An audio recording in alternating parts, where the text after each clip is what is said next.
issue of corruption within the judiciary is a very serious issue. And न्यायपालिका में भ्रष्टाचार एक गंभीर मसला है।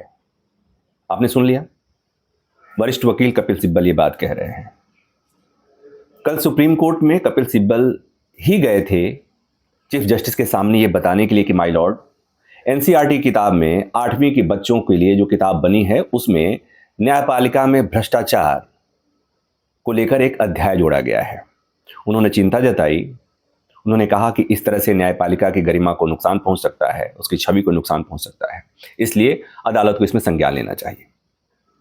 चीफ जस्टिस सूर्यकांत ने कहा कि ये मामला हमारे संज्ञान में है, और फिर उसके बाद उन्होंने बातें कही कि मैं धरती पर किसी को भी न्यायपालिका को बदनाम करने की इजाजत नहीं दे सकता।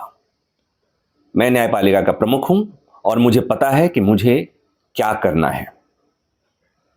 इसमें एक बात और आई कि उन्होंने ये भी संकेत दिया कि एक साजिश के तहत न्यायपालिका को बदनाम करने की कोशिश हो रही है। स्वतः संज्ञान लिया, इस मामले में सुनवाई का फैसला किया। आज इस मामले में सुनवाई होनी है, लेकिन इसके पहले ही एनसीईआरटी ने सुप्रीम कोर्ट की जिस टिप्पणी के बाद, और जब सुप्रीम कोर्ट ने, सीजेआई ने जब नाराजगी जताई, तो एनसीईआरटी ने खेद जताया, उस किताब को वापस लेने का फैसला किया है। यानी कि बच्चों को न्यायपालिका में भ्रष्टाचार के बारे में नहीं बताया जाएगा।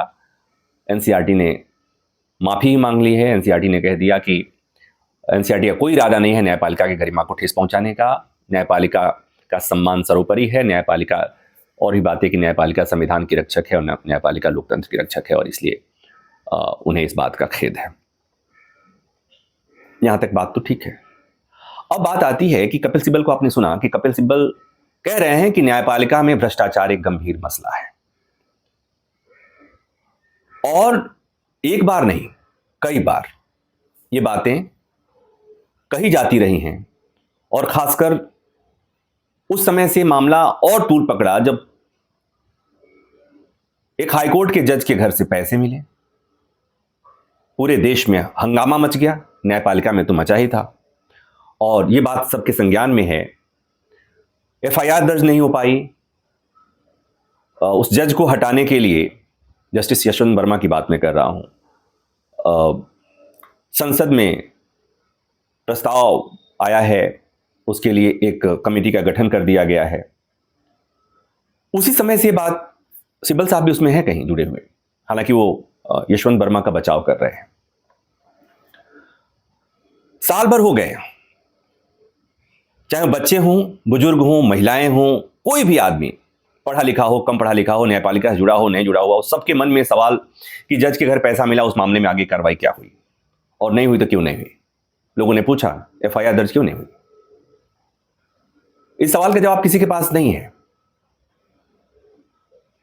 तो जब कोई बच्चा इस खबर को पढ़ेगा या कपिल सिब्बल साहब को सुनेगा, इसलिए कि आजकल सुनना बड़ा आसान है, सारे बच्चों के हाथ में फोन है, वो चाहे 8वीं का बच्चा हो या 7वीं का बच्चा हो या 12वीं का बच्चा हो।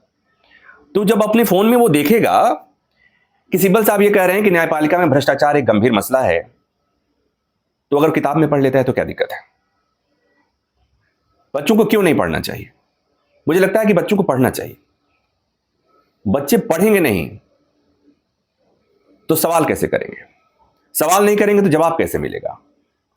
और जिन बच्चों के हाथ में भविष्य की तस्वीर है, भविष्य की बागडोर है, उन बच्चों को तो पता होना चाहिए। पता होगा तभी तो भ्रष्टाचार को रोकने की कोशिश करेंगे, उस तरह की मेंटलिटी आएगी, उस तरह का मनोविज्ञान उनके तहत विकसित होगा।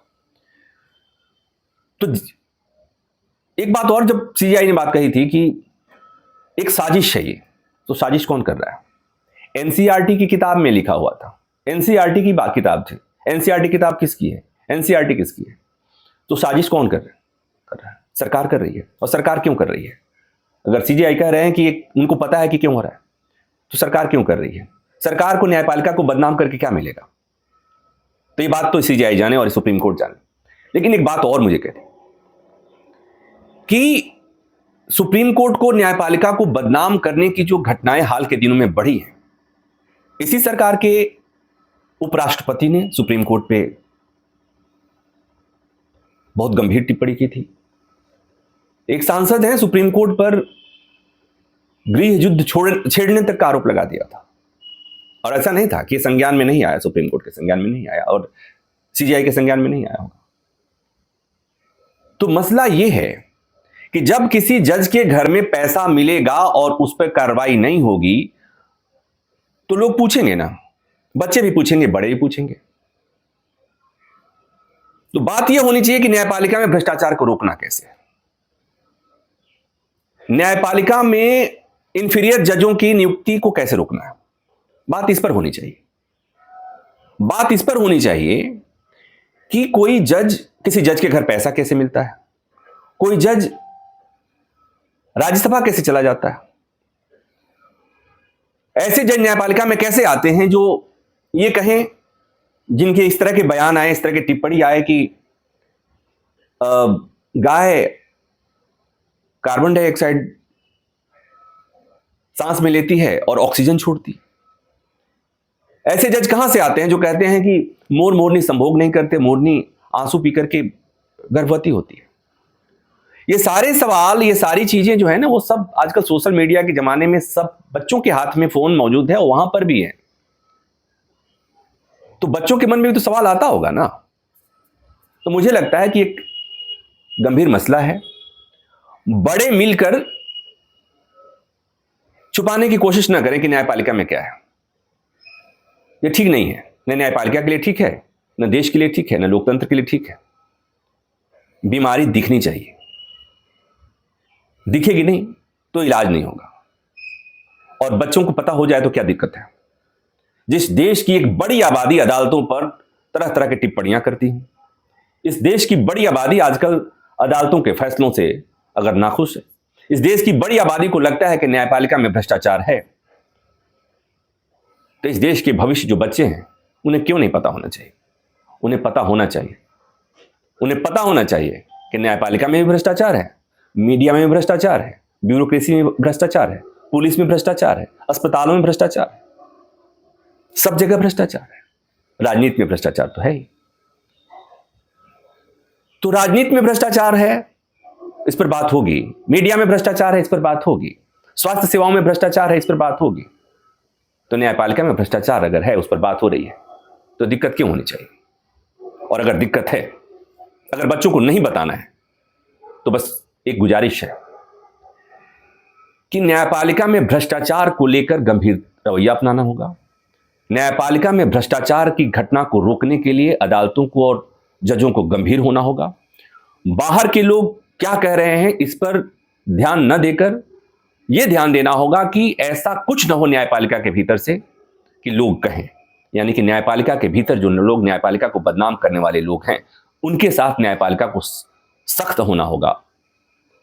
एफआईआर करने में बहुत विलंब नहीं लगाना होगा और इस बात का इंतजार नहीं करना होगा कि संसद इसमें फैसला करेगी, क्योंकि इस देश में और किसी मामलों में सहमति हो या नहीं हो, भ्रष्टाचार के मामले में लगभग शासन के सभी अंगों में सहमति दिखती है। और ये बात मैं यूं ही नहीं कह रहा, तभी तो आज़ादी के इतने साल बाद भी, भ्रष्टाचार के कई गंभीर आरोप लगने के बाद भी जजों के खिलाफ आज तक किसी जज को हमारे देश की संसद ने हटाने का प्रस्ताव पारित, हमारी संसद कभी हटाने का प्रस्ताव पारित नहीं कर पाई। बस इतनी सी बात कह रही है। आंख मूंद लेने से या बालू में सर गड़ा लेने से तूफान नहीं रुकते। यह गंभीर विषय है न्यायपालिका में भ्रष्टाचार, और इस पर बात भी होनी चाहिए और उसे रोकने के लिए गंभीर भी होना होगा। धन्यवाद।